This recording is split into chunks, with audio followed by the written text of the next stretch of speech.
Aqui o outro versículo aqui de Mateus 10 vai dizer que o irmão entregará o irmão, a morte, o irmão, e o pai, o filho. E os filhos se levantarão contra os pais e os matarão. E aqui a notícia aqui embaixo, ó, cresce a perseguição de islâmicos a cristãos em Moçambique. Moçambique está sendo um dos países que realmente tem tido massacres em cima de massacres. A igreja lá está pedindo ajuda, oração e mantimento e tudo mais à igreja de cá e a todos os irmãos, né? Porque eles lá estão sofrendo muito com essa situação. E aqui, o irmão entregará à morte outro irmão.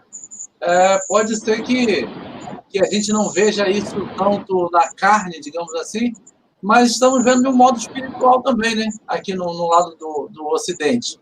E pegando já um gancho disso, temos visto esses políticos brasileiros já falando em fechar igrejas. O STF agora decidiu por fechar a igreja depois de ter decidido por deixar aberto. O outro foi lá, movimentou tudo para fechar. Mas o metrô está aberto, os ônibus estão lotados, e está se falando em abrir estádios de futebol e outros esportes. Só a igreja que tem que ficar fechada, porque talvez o vírus esteja sendo manipulado dentro da igreja. Falando nisso, o Portas Abertas deu uma informação de que na Índia estavam falando, o governo e a mídia, de que a igreja estava disseminando e até criando novas cepas, digamos assim, dessa própria doença que está aí. Olha que situação. Eles ainda, assim, você tocou num país interessante que é a Índia, né? O pessoal pensa que as perseguições maiores é só na África, Ásia no sentido China e o Oriente Médio. Lá na Índia, a perseguição é brutal, porque é um dos países mais pagãos que tem. Lá eles adoram até rato, eu não sei nem qual animal que eles não adoram, né? Lá as mulheres são violentadas, de tudo que é forma, são sequestradas, né? Então, é um país também de uma perseguição brutal. No caso dessas autoridades políticas que estão usando essa desculpa, né, dessa doença aí, para fechar as igrejas, você vê que a intenção realmente é maligna, né? Então, o vírus, ele não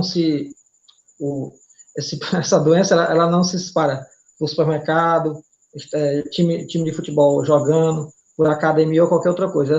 Ele é um vírus, ele é um problema cristão, né? É uma doença cristã, só se prolifera dentro do culto. Eu não entendo isso. Você vê que realmente o negócio é espiritual. É um vírus religioso. Religioso, ele só gosta de frequentar culto. Aqui a notícia aqui, o massacre de cristãos na República Centro-Africana. Na China, olha que notícia essa daqui na China. Retirando órgãos de prisioneiros cristãos ainda vivos para vender, né? Ou seja, olha quanto vale a vida e principalmente a vida de cristãos lá naquele país. E o versículo de Lucas 21:12 vai dizer: mas antes de todas essas coisas lançarão mão de vós e vos perseguirão, entregando-vos às sinagogas e às prisões. Então, tem muitos prisioneiros cristãos lá na China e passando por essa situação de serem arrancados seus órgãos para o mercado negro, né? Certamente. Com certeza. E a notícia é pesada, irmão Jean, porque é como eu falo, né? O pessoal aqui que está preocupado nessa questão dessa doença que está aí, eles deviam pegar de novo, como eu falei, pegar esses exemplos aí de pessoas que estão num nível de sofrimento muito mais elevado que a gente. E se a gente for levar em consideração essa questão do medo dessa doença, então esse pessoal aí tinha que falar, não, bora fazer o seguinte, a gente não diz que é crente, se camufla, vira aquele crente 007 e segue a nossa vida normal. Já pensou se eles fossem covardes assim? Olha o que é que sofrem a notícia que você trouxe aí. E mesmo assim, eu acho que foi no próprio Portos Abertos que eu vi a notícia, eu acho que eu vi um dos representantes do Portos Abertos aqui no Brasil, ele estava no programa chamado Vejam Só, eu lembro dessa notícia aqui agora. Ele falou que um dos países onde tem a maior população cristã é na China. Se não me engano, é mais que 200 milhões. Muita gente, né? Muita gente. Bom, tem algumas pessoas aí chegando, minha sogra está aqui também, Mariléia Cassino, e a minha esposa, tem mais umas outras pessoas que, se quiserem fazer perguntas, né, seja de qualquer natureza, né, na área bíblica, né, cristã e tal, não somente em relação ao tema que estamos trazendo hoje, podem ficar à vontade em falar sobre o assunto. Porque o assunto também vai passar pela questão se a igreja esfriou ou se a igreja despertou mais em meio a essa pandemia que estamos passando. Qual foi o resultado que estamos vendo desde 2020, março de 2020 até agora, abril de 2021? Um ano e um mês nessa situação em que a igreja fecha, a igreja fica parada, a igreja abre, né, o prédio. Então, como está se comportando os membros, né, das igrejas ao longo desse tempo? Se foi algo que mais despertou a igreja ou mais dispersou a igreja? O que você acha, Alexandre? Eu acho que essa situação, ela veio assim... Teve até um pastor conhecido aí, o Paulo Júnior, que ele falou assim, que essa situação veio para peneirar joio de trigo, né? Exato. Pode ser que seja por esse caminho aí mesmo, né? A gente vê que o pessoal, assim, que qualquer desculpa para ele é motivo para sair da igreja, para ficar fora, como você falou, igual o pessoal, falou mal de mim, não me cumprimentou, não deu paz do Senhor. Essa turma aí, que é a grande maioria, ficou frio. E a tendência, quando uma pessoa esfria muito, é se desviar completamente, né, que a gente chama de apostasia, que é um termo que não é não muito bem explicado e ensinado nas igrejas, né? O pessoal só entende o tal do desviado, né? Mas muito gente tem apostasia mesmo. Então, está servindo para peneirar mesmo, aqueles que vão se fortalecer, porque é como um comentário que você fez lá no seu grupo, né?